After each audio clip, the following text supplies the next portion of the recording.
want to record. Perfect. So yes, welcome back to the Indigenous Comic Symposium. This is March 24th, 2021. We're in the middle of a pandemic, so here we are virtually giving this conference and this symposium. And as you heard in the last session, we have great, wonderful partners for this event. The University of Manitoba Native Studies Department, the University of Toronto Department of English, University of Toronto Scarborough Department of English, the Highwater Press, Kegedonce Press, University of Manitoba Institute for the Humanities. Wonderful people who have all brought this together. I'm with my co-organizer, Sean Carlton, who is going to be running the tech for this event. So, Sean, how are things going so far? Great. It's lovely to see everybody. Thanks for taking time out of your day to join us for the symposium today. Great, yeah, and we are so honored today to have our colloquium joining with the Indigenous Comic Symposium to offer an hour with David Robertson. Now, those of you who know David, you're going to hear of the bio of him, the official bio, in just a minute, and we have a pre-recorded event that we David and I recorded just a short while ago, about a day ago. And for the most part, because David has another commitment to the Writers' Festival in Ontario, and he double booked himself, so we had to pre-record the event. Normally we would have done this live, but it's a wonderful recording in which David talks about his career, talks about the different things that have happened, the different events and books that he's been published over the few years, as well as his influences. David's a Cree graphic novelist. He's also a relative of mine, kind of an adopted Indigenous way. We talk a little bit about that at the beginning of the talk, as well as David has really been the mentor for many young Indigenous artists entering into the areas of graphic novels and comic books. And so, without any further ado, I want to open my screen here to create more, get to there it is right there, and open up the conversation with David Robertson. So I'll full view that right here. Right there. And for those of you that want to just close your screen there, you can just put it up on the corner of your screen, go right ahead. Without any further ado, here's our 1 hour with David Robertson. All right, so bonjour everybody. Welcome to this hour with David Robertson, my very good friend and my cousin, my adopted cousin. David, I don't know if I could encompass your whole bio and introduction into any sort of quick version, but I'll just say a few things before we get to David. David is Cree, originally from Norway House, grew up a great amount of time, actually I guess all of his life here in Winnipeg, but has deep ties to Norway House through his father, Don Robertson, who is a well-known educator, advocate, was a friend of my own father's for a number of years. David is a graphic novelist, a educator, a resource specialist, previously working with First Nations and supporting their educational initiatives. And now, of course, is a novelist, award-winning, Governor General award-winning, a children's book author. David is also a huge advocate and supporter for Indigenous literature here in the Manitoba community, helping me for many years. We could get to listing all of your different books, David, but I would just say that you're probably best known for being the writer-in-residence at Aqua Books back in 2000 and what was it? 2008, 9?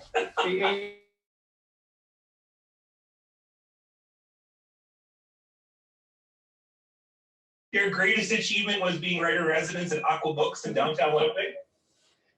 Well, to be honest, David, I mean, while we're cousins through your Auntie Eleanor, who is your dad's sister, who adopted my father as a son, which makes my Auntie Eleanor, so we're connected through Eleanor.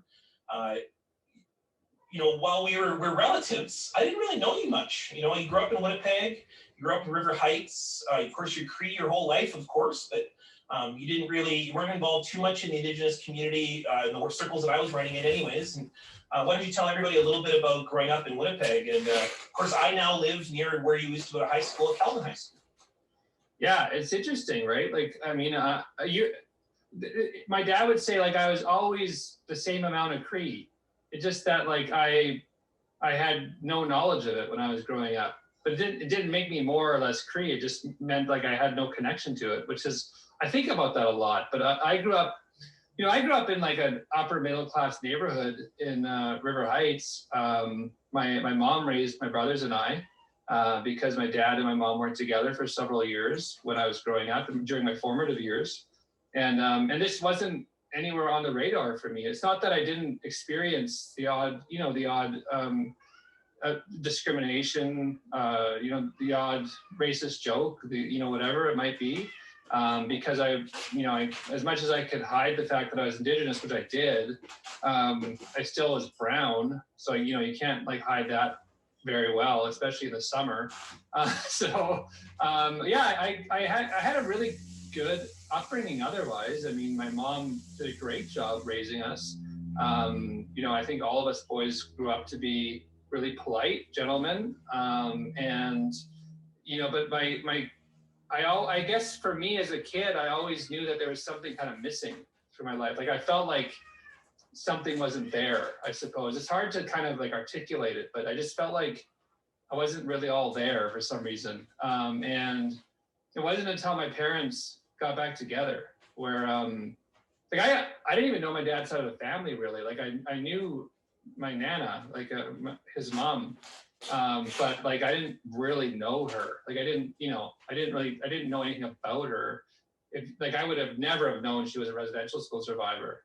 Like I would even never have known what that was, even in like first year's university. Like I never heard of it. So my parents got back together.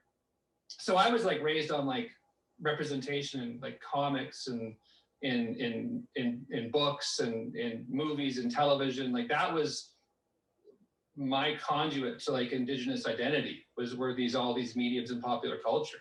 And so obviously in the 80s and 90s, if you're learning about Indigenous people through all those areas, you're going to feel really crappy about yourself because like the representation was so negative, or just so grounded in stereotypes that you just don't feel like you fit into that stereotype or what Indigenous is supposed to be, or you just think that, you don't want any part of it because you just don't associate it with anything to do with what you've learned indigeneity is.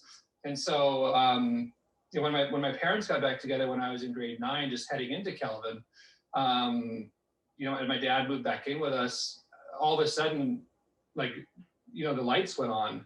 And getting to know my dad for the first time, really. I mean, because when you're a single parent, in a single parent household, you see your dad, you just want to go golfing with them, you want to go to a movie with them, you don't have these heartfelt, like,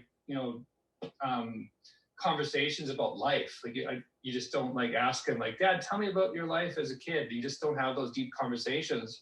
But we had them after that. Like when we got to know each other and really started to develop a relationship, a really strong relationship, that's where I learned that like my dad was my teacher. My dad was like my teacher for years. He was like where I learned everything about being Cree. And so by the time I was kind of making my way through high school, I was very confused because like I was starting to learn some things about my dad, but I still had all this like baggage from what I'd learned growing up. A friend of mine recently told me that, one time we were sitting on the wall of like Lower Fort Garry or something. And I was like talking about how like I had no clue who the hell I was. Like I just had no clue what it meant to be who I was. And I didn't remember that moment. Let's just look so you talked about, seeing yourself through representation. And I wanted just to show a few images here because we're talking a little bit about graphic novels and how that they've, personified Indigenous peoples. I mean, this is really what we grew up with, isn't it? I mean, we really grew up with these, but not just images of Indigenous peoples, but Indigenous men. Right. And I would say that, what were we always? We were always backwards, usually solitary, always violent, sometimes childlike. And, and we'd always be like, we're often the foils. We're often, this 1971 issue of Action Comics I love pulling open because it's really like, I think the paranoia around Indians. And it's, this is what I grew up. I was born in 1976. I sort of saw all of these images of Indigenous peoples, and they really led to this kind of real problematic view of hyper-masculinity that leads to, I think, a lot of challenges for us, especially for us, you know, being fathers and being people who have fathers who are trying their best to raise us, oftentimes very damaged themselves. And you were saying about your father having these deep conversations. And what are some things that your dad talked to you about when you were growing up about, you know, trying to be a good Cree man? Well, I mean, you know, one of the things I asked him even recently was like, why didn't you teach me? You know, why didn't you teach me what it meant to be Cree when I was a kid? Like that, I was like, that would have been helpful. You know, it would have been helpful to me. I feel like if you had told me. But he said just what I told you earlier is, you know, how was I going to teach you how to be Cree? Like, you are Cree, so like nothing I say or do is going to make you more or less Cree. It's not going to change your genetic makeup of like being an Indigenous person. What I hope to do was to model Cree values in my own life, and for you to learn from me and how I conducted myself and the things that I did, my work, all that, and somehow through that find your own way, to take your own journey towards your identity. And, you know, and I don't, you know, there's some things with that I disagree with, and some things I agree with. You know, obviously my dad used to say too, like he never regretted anything because you can't change anything. Like, you can't change what happened. And so I appreciate that. And I know that I can't change what happened in my life. I can't change my past. But with my own kids, we've taken a little bit of a different approach, but I kind of had to find my own way. And I did learn through the modeling that I saw of my father. It just happened much later in life. And he was a good role model. I wouldn't be who I am without my dad. If he and my mom had been together when I was younger, I'm sure that I would have come to myself a little bit younger than I did. But I did. And so, you know, like I said, we wanted for nothing when we were children. My mom worked her ass off to raise us 3 boys. My dad gave everything to us, even though I didn't know he was giving everything to us. And so, you know, we were it for our parents. And so they were good parents. But you know, I think as you learn and grow, you just you take some things from how you were parented and incorporate into your own parenting style. And you also look at things that you think maybe could have been done better, and you do that with your own kids. And so my kids have grown up very aware of their indigeneity, because we've exposed them to it. We haven't directed them. I think that's important. Like, I still feel like this whole concept of non-interference. And my dad used to say, we have a concept of non-interference. I'm not going to interfere with your life. You know, and so I feel like we've still done that. It's more guiding them through giving them exposure and helping them to decide for themselves what indigeneity means in their own lives. Because honestly, like, what Cree means for me is not what it means for anybody else. Like, I've defined what Cree means for myself in my own life, and I'm comfortable with that. But I can't tell anybody else how to be Cree, and I wouldn't try to. I mean, that's a perfect venue to sort of talk a little bit about graphic novels, because graphic novels are kind of this display or this demonstration or this modeling. We're just going to hold on for a second while I get my battery cord. So, I mean, I really appreciate that you're talking a little bit about your upbringing. And I also want to give sort of a tip of my hat to your wife's family, Jill's family, which of course are the very well-known Dumont family, very strong, very smart, very involved in leadership positions throughout the community. Because, you know, so much about our lives, your life, my life, but also many other people's lives have been involved in just inheriting our parents, the work that they've done in order to allow us to be here today. Like, for instance, I would be nowhere without my father and my grandfather, also my mother, you know, and the kind of great work that we do, and we inherit these legacies, but then what do we do about them now? And what you've done is you've turned to, well, education really at the beginning. I mean, you were a teacher without being a teacher. I still think of myself as a teacher. I think, and a lot of people call me a teacher. Now, I don't think I'm a traditional classroom teacher. Like, that's a hard job. But I still think that, like, every time I step into a classroom, or every time I give a presentation to, administrators and vice principals and principals, every time I talk to kids, I'm a teacher. And so I take that very seriously because, both my parents were educators. My mom was a teacher too. My dad was an administrator. And so it has had a very heavy influence in my life. The impact that education has on people, and especially if you do it the right way. And my dad, used the very system that broke us down to build us back up. I think your dad said that too. Your dad said, if education broke us down, it'll be education that heals us too. And I'm paraphrasing him a little bit. I feel the same way about comics. So that's why I started writing comics when I became a professional writer. I started with comics. I said, comics broke me down and broke a lot of our people down by our representation in them. And I'm going to use them to build us up. Like, I'm going to use them to accurately represent us. And I'm going to build us back up. And I want a kid to read a comic, a Cree kid, and feel like they can be a hero. And I don't want them to see it and think, what am I? Am I that savage Indian stereotype? Or am I a hero? Like, or, you know what I mean? And I think that's why I started with comics and why I focused so much of my early career on comics, is because I wanted to just change the whole landscape of how comics worked in representation of Indigenous people. And I hope maybe I had a small piece in that, but like, that's what I wanted to do. And remarkably, I mean, your first comic, and let's share it here, I mean, because I think it's just such a remarkable contribution. I know that it's out of print now, but the life of Helen Betty Osborne is such an interesting first foray for you into comics. I'm sure that you had other ways that you were kind of beginning. I'm thinking, we're talking about the 7 Generation series in just a second here, but I mean, the Helen Betty Osborne comic book, or graphic novel, which was created with the Helen Betty Osborne Foundation, it was your first foray into comic books. And this is such not a comic book, but it is. I mean, it incorporates all these elements of comic books which you typically don't see in a comic book. And I think that's what really created such an impact for you early on in your career, because I mean, people really didn't know that you were even a writer. And then boom, you come out with this comic book which incorporates photography, kind of very, very basic drawings alongside kind of sort of coloring pages mixed in with some very cinematic techniques. Like, it's a really remarkable achievement. I know that you don't have to talk about this book anymore, because subsequently what's happened is that you've updated this.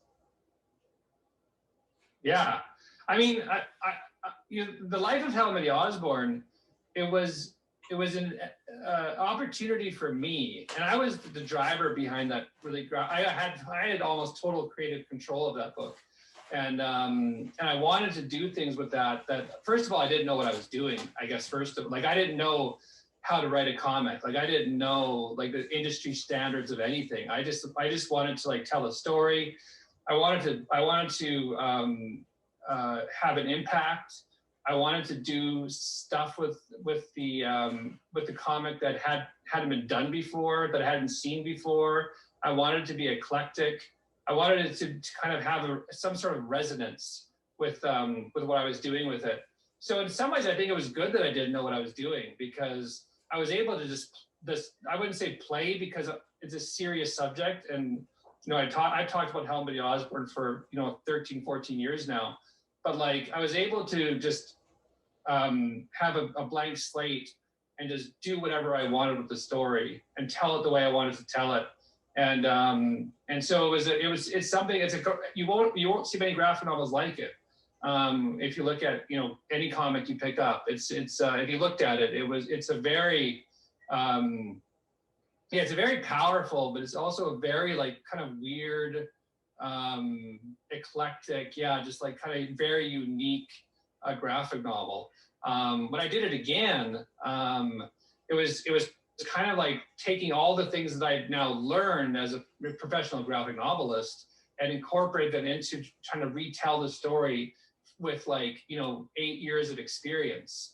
And so now with the Betty the Helen Betty Osborne, go ahead. I just pulled up a few pages so people could see what it looks like. The thing I still love about that early graphic novel is you just buck all trends. And of course, I mean, we're not here to talk about the particular issue around Helen Betty Osborne, but how powerful and important she has been in Manitoba history, the murder of missing Indigenous women and girls. Such a crucial book that brought that issue to the forefront for many Manitobans. It also won many awards and awareness around the issue. But I mean, I want to talk about the aesthetic of this graphic novel because it's so interesting. The way that you incorporate and use different images, the way you wrote it is, even the way you cut the pages is not a comic book form. It looks kind of a literary form. And then, so when you updated it later, like, this is quite a conventional change. And like, I just pulled open, like, you can see the big difference here. It's not just a kind of adjusting to an industry standard, but it's an all different aesthetic, very comic book aesthetic in the newer one, and in the older one really kind of resist the trends of what comic books typically are. Yeah, you're right. I mean, the first book is a guy who had a lot of ideas and just wanted to like throw everything at the story and tell the best story I could. I think even when I launched the book, I said I just wanted to do the best that I could do with what I had, like the best that I could possibly do. And what you see with Betty, the Helen Betty Osborne story is, I guess I would say, like a seasoned writer, a seasoned graphic novelist who understands the form much more than I did when I started, and who is able to tell a much more nuanced, a much more, I think, linear, traditional comic. And I wanted to take out all of the narrative of the story, and because I understood at that point the power of images, and I wanted to let the images do almost all the work. And that's why in the new book, you'll see no captions anywhere in the book. There's timestamps only, and it's all just dialogue and images. And I think it has, in its own right, its own power. A different kind of resonance, though, than the first book had. The first book, I had all these ideas. Like, I wanted to have like a Schindler's List kind of aesthetic with the coloring. Like, I wanted to have, like, you know, some colors pop. I think in that comic, there's only like green and blue and like green and red, maybe. So I wanted to do things like that. Like, I wanted to say, like, you know, I only want, and otherwise I wanted to be black and white. I want these colors to pop for different reasons. I want, like, this represents evil, this represents good, and so I kind of like was playing with all these different elements that I had all these different ideas, and I just said, I'm just going to do them all. Like, I'm just going to make it into the best that I can make it into with what I have, what I know. And then with the Betty the Helen Betty Osborne story, I just think it's like a very refined, you know, I think it's a really good graphic novel. But it doesn't have a lot of those, I think, boundary pushing elements to it in terms of form and structure, I suppose. So moving on from that, I mean, it was a remarkable first book. I mean, I believe it won did it win the Manitoba Reads Award? I lost in the final. Oh yeah. No, no, but like I meant the Winnipeg Foundation competition. Or it was distributed in basically every high school in Manitoba has a copy of this book, the original Helen Betty Osborne. And subsequently, the follow-up has been tremendously successful. But since that book, you had a dream. I mean, I can remember meeting you at around that time when you were entering Aqua Books, the writer in residence. Actually, you know, you were one of the first people to give me kind of a sense of, we created a speaker series, which eventually became Manitowabo, this book right here. Like, if it wasn't for you, this book probably wouldn't have come to be, because then I started to see that Manitoba Indigenous writing needed to be in a book. It needed to be in this kind of formative creation. So because of your writer in residence series, which then gave me these spots to host these literature nights, it eventually created the first Indigenous anthology of Manitoba history. And we kind of hosted then. And from there, then you created this remarkable 4-book series. I mean, this is when I really got to know your work, mostly because I wrote the teacher's guide. So, you know, cards on the table, I wrote the teacher's guide for this particular series.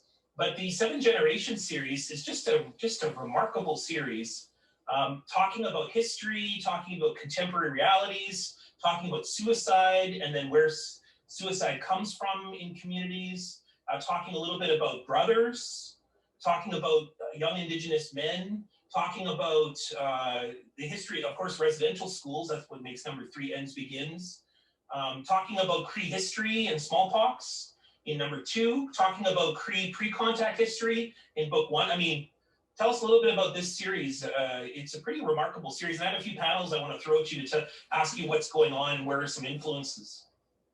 Well, this is where I was starting to really learn the form, but at the same time, I still wanted to push things. Like I still wanted to tell a really complex narrative. Like I think the form allowed me to tell a really complex story in a way that was really, yeah, I think it was something that was absorbable from readers. I don't know if that's even a word. I might have made up a word, but like a complex story that was made digestible, I suppose, by readers from like, you know, middle years and onward. And so you have this series that crosses, I believe it's like over 150 years time of one family's life. It jumps forward in time and backwards in time and shows like a relationship from like trauma in the past to trauma in the present. It tells just through images how those intergenerational connections are made in healing and trauma.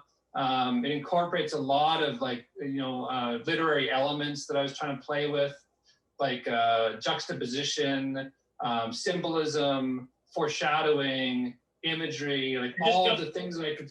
You're jumping in. Let's just look at a few of them right here. I mean, like for those of you who are comic book theorists, we know that paneling and gutters are some of the most important elements of comic books because they're often the space between scenes.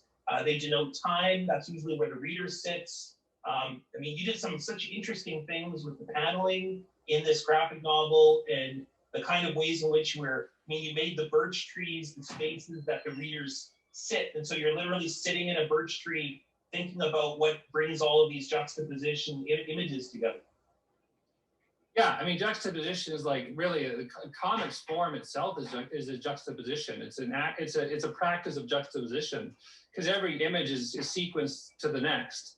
And so you have to think about how one image relates to the next image and how that image relates to the next image and how readers are going to draw meaning from that and how it's going to have some sort of an impact from it.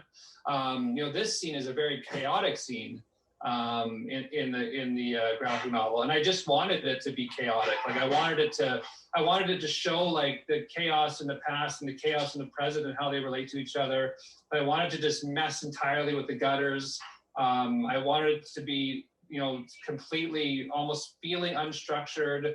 I wanted to use like organic elements to the gutters. So we used birch trees and different sorts of I don't know what the ground trees are, but like and I just like this was literally like in the script for Scott to just draw it in this exact way.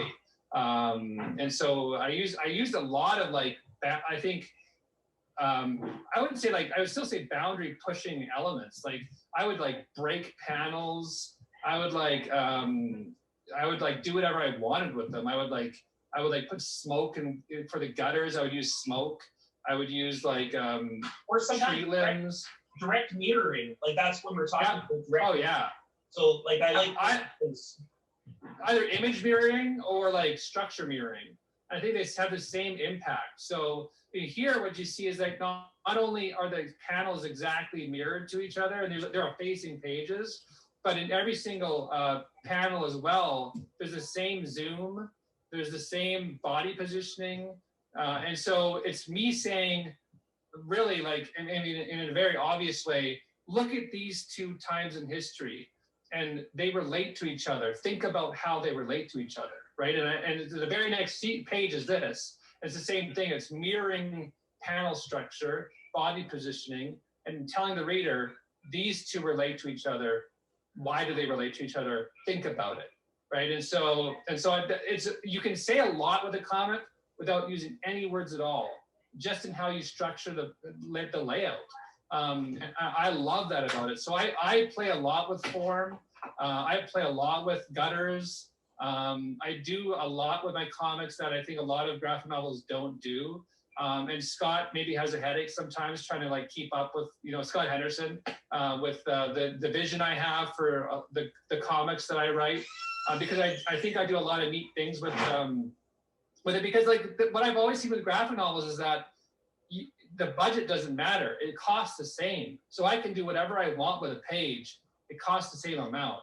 So if I can do whatever I want with a page, I'm going to do it. As long as it's not gimmicky, as long as it has some sort of purpose to the story, and it helps the story and drives the narrative, and helps the reader draw meaning from it and have some sort of impact with the reader, that it has some sort of an emotional investment, I'm going to do it.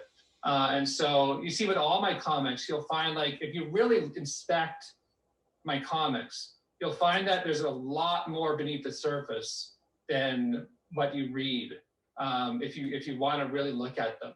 And I love doing that. Like, I love playing with the form, and using the form to tell the story. Like, gutters tell the story, and the reader tells the story, because the space between the gutters, the reader connects them to draw meaning and fill in gaps, right? And so they animate the story in their head, and they also become storytellers. And so what you have to do is to give them the right material to tell the best story that they can as they read it. So, I mean, you have all these different participants, and you as the writer are the director of it all. And so you're trying to figure out, how am I going to get everyone to work together? How am I going to make the story seamless? And how am I going to make it have, and especially with what my goals are for my comics, the most impact and resonance it can possibly have, because I want to reach people, and I have a lot to say in the work that I have. And so that's what I try to do.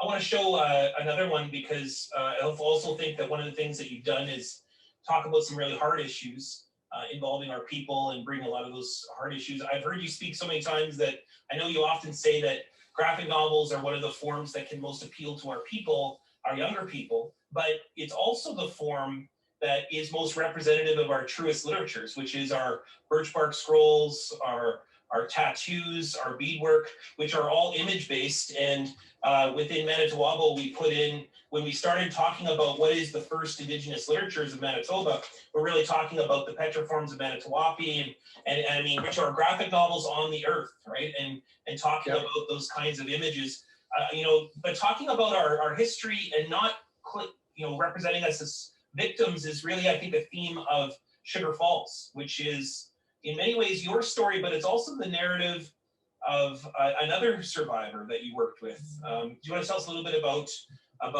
Sugar Falls? I have a few Ends Begins was the first time I told a residential school story in a comic. And well, I touched on it in Helen Betty Osborne's story, but I really wanted to tell a residential school story. I thought it was important to just dedicate an entire graphic novel to it. And I didn't really know what story I wanted to tell. I even flew to Ottawa on my own dime and did research in the archives there, read a lot of horrifying stories, a lot of correspondences between Indian agents and headmasters. And I was kind of getting all this information together in my head. And then a friend of mine made a connection with Betty Ross. And I wanted to know if I wanted to talk to her. And so one day I just took a bus downtown. She was working for the Winnipeg Regional Health Authority, and she brought me into this round room. It was a healing room in her office. She was an elder for the WRHA, and she left me there in this room. She was wearing office clothing. She left and came back with these beautiful robes, and we smudged together. And she explained to me why we were smudging, why she changed clothes, and because they didn't allow her to wear her colorful clothes in school, which is one of the things that inspired When We Were Alone. And then we sat together for, I would say, almost 5 hours, and I just shut my mouth, and she just told me her story. And she told me from childhood all the way to her contemporary life and everything in between. how everything related to each other, her experience at school. And when she was done, I was just so emotionally drained from experiencing her story from her own words, her own mouth, that I just asked her very humbly. I just said, like, I know the story I have to tell, try and tell your story. Like, would you give me that responsibility, that honor? And she said yes. And so I just wrote Sugar Falls. And it was just me trying to do justice to her life, you know, what she had gone through, her resilience, and trying to have some sort of an impact in how residential schools were being taught in schools to kids. And it was it was kind of a landmark graphic novel for me. And it also shared a very important story, more than anything, to thousands of children in schools across Canada, about a remarkable woman who went through hell, came back on the other side, and found her power. And it was just like, yeah, it's just a story that I'm so proud of for her. And also, I think it just honors the children more than anything else, and what they went through, and whether they survived or not, the incredible strength that they had or have. And yeah, and it is a very, I try to remove myself as much as possible from that book, so you don't see the sort of showy stuff that you might see in other comics. You don't see that sort of like boundary pushing elements to this comic that you would in other comics. It's just me trying to remove myself and tell a story that is not mine, and trying to honor her truth in the best way possible, in the most respectful way possible. And most of that graphic novel is 100% true. And yeah, I think it's had some kind of an impact on the landscape of education and residential school history in Canada.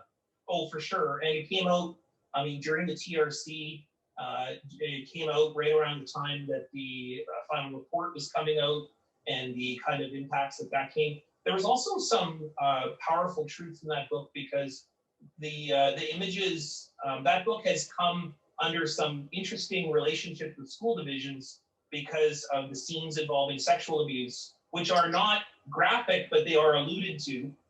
There's a scene with the priest taking a boy to the bathroom, if I remember right, or is it a girl? I can't remember.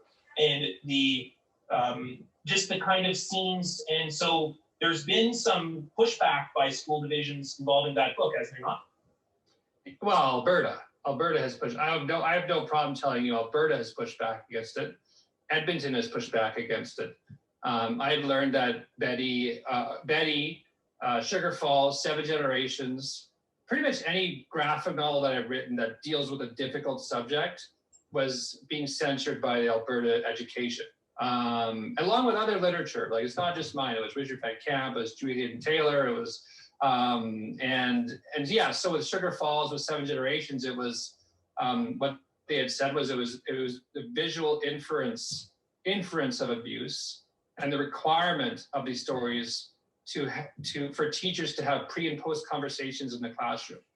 And I wrote Edmonton Public Schools and the Alberta government, and I just, I wanted to tell them how ludicrous it was for them to keep truths out of the hands of kids because it required them to talk about it. And I just didn't understand that. I said, what is the role of a teacher? Like, what are you saying to your teachers if you're taking these books from their hands because you're saying that they can't talk about it? Like, what else are you going to do with a book in a classroom? It was complete. I could not understand it. I could not wrap my head around it. And there was a site devoted to weeding out these books. What I think it speaks to is that you have administrators and leadership levels in the education system, in particular in Alberta, but in other places like Ontario, and now in Manitoba as well. I think we're headed that way with a conservative government that grew up in the same area that we grew up in, the same era. We're not prepared in teacher training programs to address truth. We're not given any truth as in their formative years, and so have no idea how to teach it, how to integrate it into the curriculum. They're afraid of it. They're afraid of that truth. They ignored it for so long, and now they have to tell it, and they just can't handle it. Like that's what I saw it as. I said that you're doing a disservice. You cannot keep truth from the hands of kids. Kids get it if they're guided properly with teachers who are prepared. These are not too much for them. If you are doing your job and preparing these kids and getting them ready to tackle these hard truths, it's not too much. And the response from the Alberta government was not to remove my books from this banned list. I'll call it a banned list or a censored list. It was to take even more of my books off the shelves. You know, there was a teacher in a town in Alberta whose principal came up to him during a class or at school. He was teaching Betty, and he said, "You can't teach this book anymore." And the teacher said, "Why?" And the principal said, "Because the author's a troublemaker, pretty much. The author, because difficulties with the author, you can't teach this book." And so what are we doing?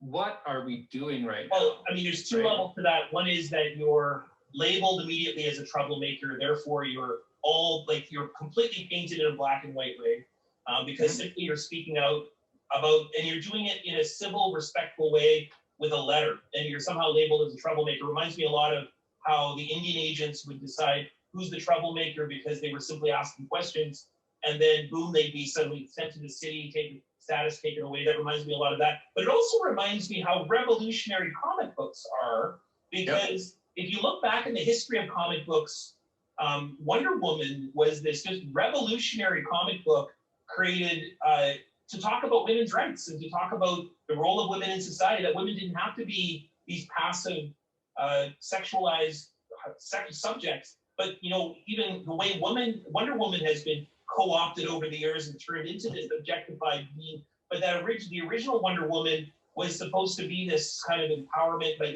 that comic book was put under the banned lists as being seen as revolutionary. The author was, painted as this a real problem. And, it reminds me about how there used to be this comics code, which would decide, in order to hand in your comic book, and if you actually have comic books way back from the 1970s and 80s here, and they all had to go through the comics approval code, which was basically this censorship board, which decided what was okay for kids to see and what wasn't. Yeah, for sure. It's like, how far have things moved? Not very far at all. Well, I mean, in some areas, yes, in some areas, no. I mean, but really, when you have leadership telling you, and as an employee, as a teacher, if your boss is telling you, do not teach that book, you're not going to teach that book. I mean, because that's your principal. Like the principal's hearing it from their administrator, and the administrator is hearing it from Minister of Education. So I mean, we need, and this is why we need these books in the classroom.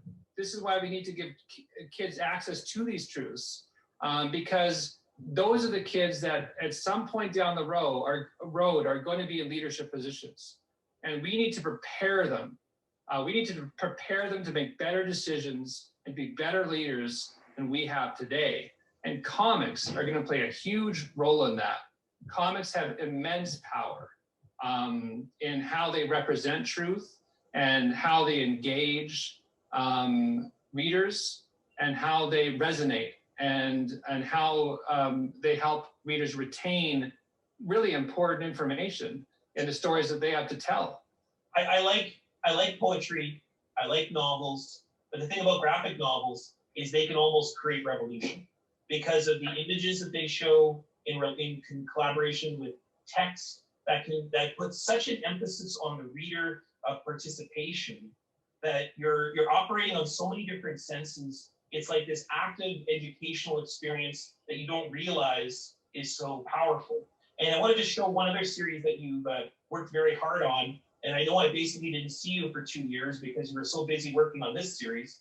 It's Spirit series, which involved not just working with your amazing partner in comic books, which is Scott Henderson, who illustrated a few of these, but also with other graphic novelists, graphic illustrators who created this series basically about Indigenous heroes, like historical heroes. And people have tried to reproduce this series in other publishers and so on, but this is just a really remarkable series. My daughter loves these, reads them time and time again. Her favorite one is Pauline Johnson, of course. I love that one myself because it really honors her in a really beautiful way and talks about her as the revolutionary that she is. I mean, this is just a remarkable series, but you also had one that was out in New Brunswick or something, right? Yeah, so the Tales from Big Spirit series was a series of 7.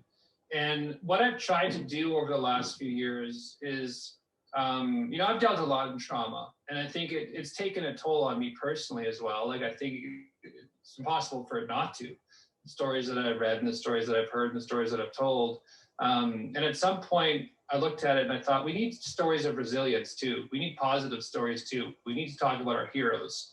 We need to talk about things other than trauma sometimes. And so that's what this series came out of, was that concept of, let's talk about our heroes. Let's talk about Indigenous people that we may or may not have heard of before that helped shape this country, that helped change this country for the better. And so, I wrote Tales from Big Spirit. You're right. I kind of put myself in my little bunker, and I wrote seven graphic novels. And I worked with a variety of different illustrators, mostly Scott, but I think there's 3 others or 2 others.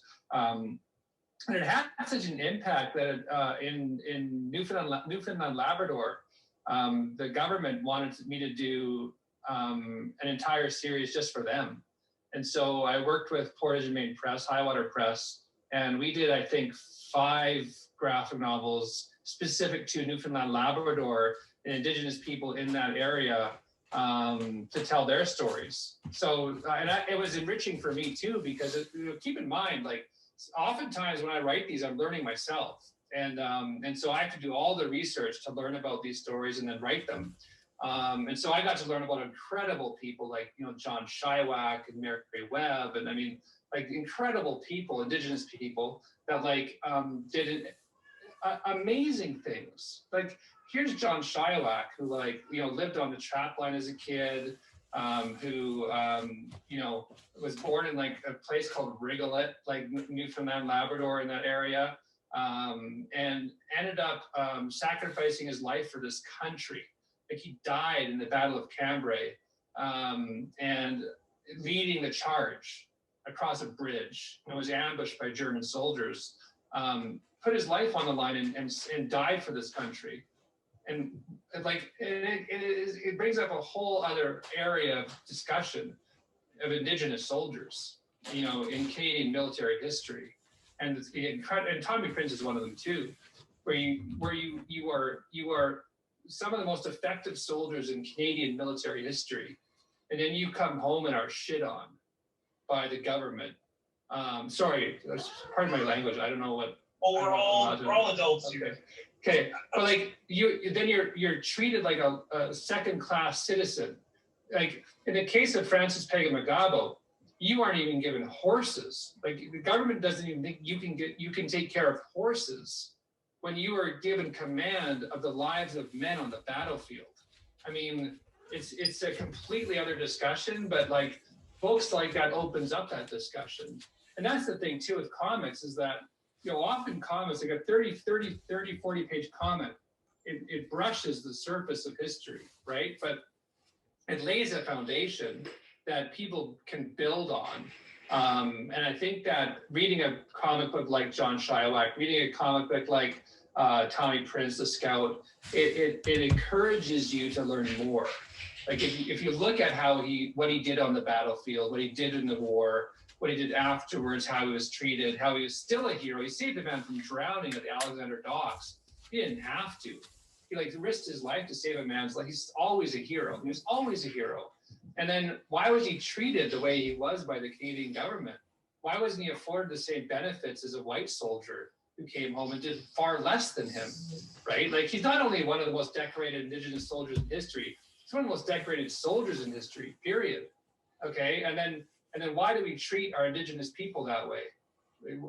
Not our Indigenous, I'm saying from us, like, I don't like when Canadian government calls us our Indigenous people. Why are we treating Indigenous soldiers that way? Who are some of the most effective and decorated soldiers in history, and then then they come home and are treated like dogs. You know, I mean, it blows my mind. But comics starts the conversation, and not just start the conversation, but almost like provokes action, because it evokes a sense of empathy and a sense of engagement that really gets you to think a lot about the stepping into people's shoes and experiencing people's lives, but particularly seeing the complexity of human experiences that so many of our teachings talk about.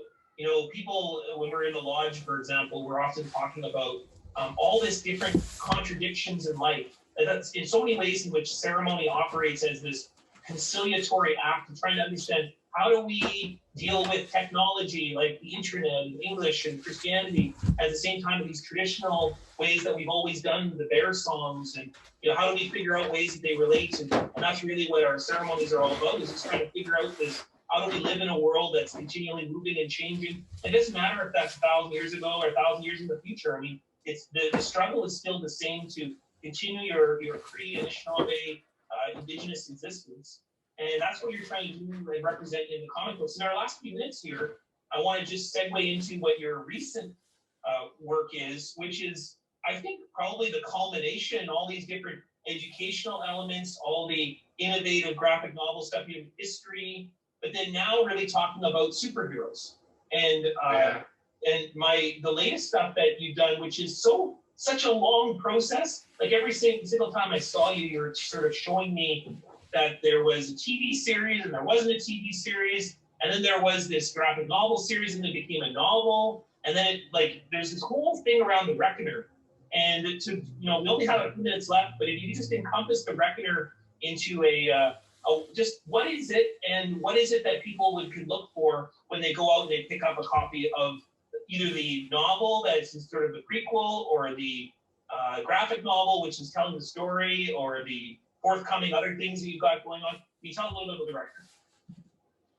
Reckoner is me saying that Indigenous readers need an Indigenous hero.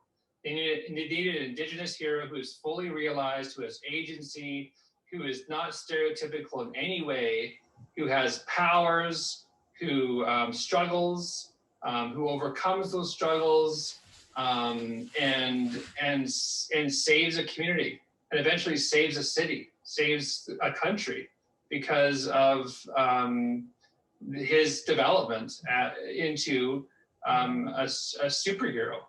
And the young adult series, The Reckoner, which you're showing right there, is really his origin story.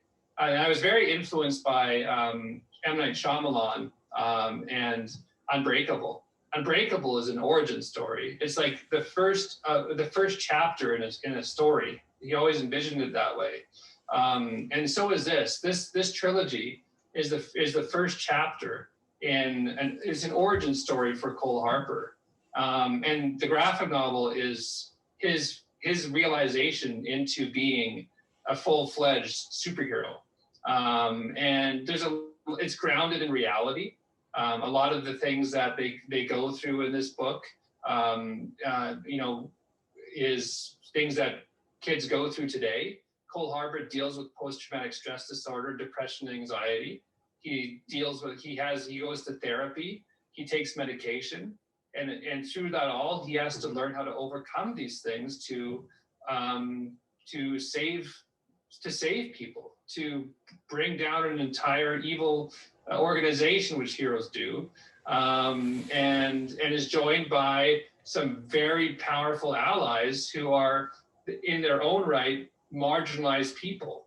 Indigenous women, a non-sexualized, powerful, confident Indigenous, who's more powerful than Cole. Eva is in this comic. Brady, who I won't give much away in terms of his plot, his story, and his arc in this trilogy. But he's like, you know, a two-spirited character who who finds his own power, his own superpower, but still has his own power before that. And so you have this incredible cast of like, almost like, I call it like an Avengers or Justice League collection of Indigenous superheroes that develops in The Reckoner Rises. And it's really the rise of these of a cast of heroes through their taking on this big laboratory who's trying to develop supervillains to deal with what they see as insurrections of Indigenous people trying to stop, for example, the development of a pipeline and things like that. So it deals with a lot of contemporary issues. It deals with a lot of real life situations. But really, at its heart, it's like, I want a kid to read this and see this hero and think, man, like I can see myself in that hero. Like a Cree kid or an Indigenous kid seeing Cole Harper, or a Cree girl, Indigenous girl, seeing Eva Kirkness and being like, you know, I can be like that. Like that's me. I'm that hero. Like that empowerment is so important to me. And on the other side of it, for a white kid to see a Cree superhero is equally important, you know, because we have enough white heroes. We need heroes of color. We need heroes from marginalized groups. We need heroes from the LGBTQI2S community. We need Asian heroes. We need heroes that represent the diversity of this country and does it accurately and respectfully, something that we don't afford cultural groups in this country in real life. And hopefully comics can help us towards that path where we actually can in the future. I think that comics are going to play a huge role in that growth. So we've taken kind of a foray over the past 15 years of your life, and it's just what an honor. We didn't even talk about didn't talk about the Governor General Kids Winning book, and we didn't talk about Will I See, which was a wonderful book as well, talking about murder missing Indigenous women and girls, co-authored with Gregory Kamichuk, GMB Kamichuk, Iskway. I mean, that's an amazing achievement as well. I mean, we could just continue to talk, but we've run out of time. And so on behalf of the entire the group of us that are organizing, I was going to say staff, but none of us are paid. So the group that organized the Indigenous Comics Symposium, which is a partnership of the University of Toronto, Scarborough English Department, University of Manitoba Native Studies Department, University of Manitoba Institute for Humanities. A huge miigwech to you, David, for coming and joining with us for today. Kegedonce, my brother, thank you for having me. It was great to talk to you. And I hope that everybody else enjoys the rest of the symposium all this afternoon, the great panels that will be taking place, including a host session on Marvel, the Marvel Comics contribution, as well as discussions around women and Indigenous graphic novels as well. So really great sessions that are coming up. Thanks, David. We'll see you soon. I'm sure I'll see you. We'll run into each other during the pandemic at the Apple Store like we did last time. All right. Can't wait. Okay, see you later. Miigwech. Take care. All right. Okay. Let me make sure that I'm back to working here. Miigwech to David Robertson for that great session. Miigwech to all of you for coming and joining with us on the Indigenous Comics Symposium. We have a beautiful session that's coming up in just moments away, and so following this, we're going to talk about independent Indigenous comics with Tasha Spillett, Natasha Donovan, and Neil Shanakapo. And I can see Tasha here with her beautiful, beautiful new edition. So what an honor it is to have that, and it's so beautiful to see the both of you. And gosh, I mean, it takes my heart away to see the both of you. So amazing. So that's so wonderful to see you both.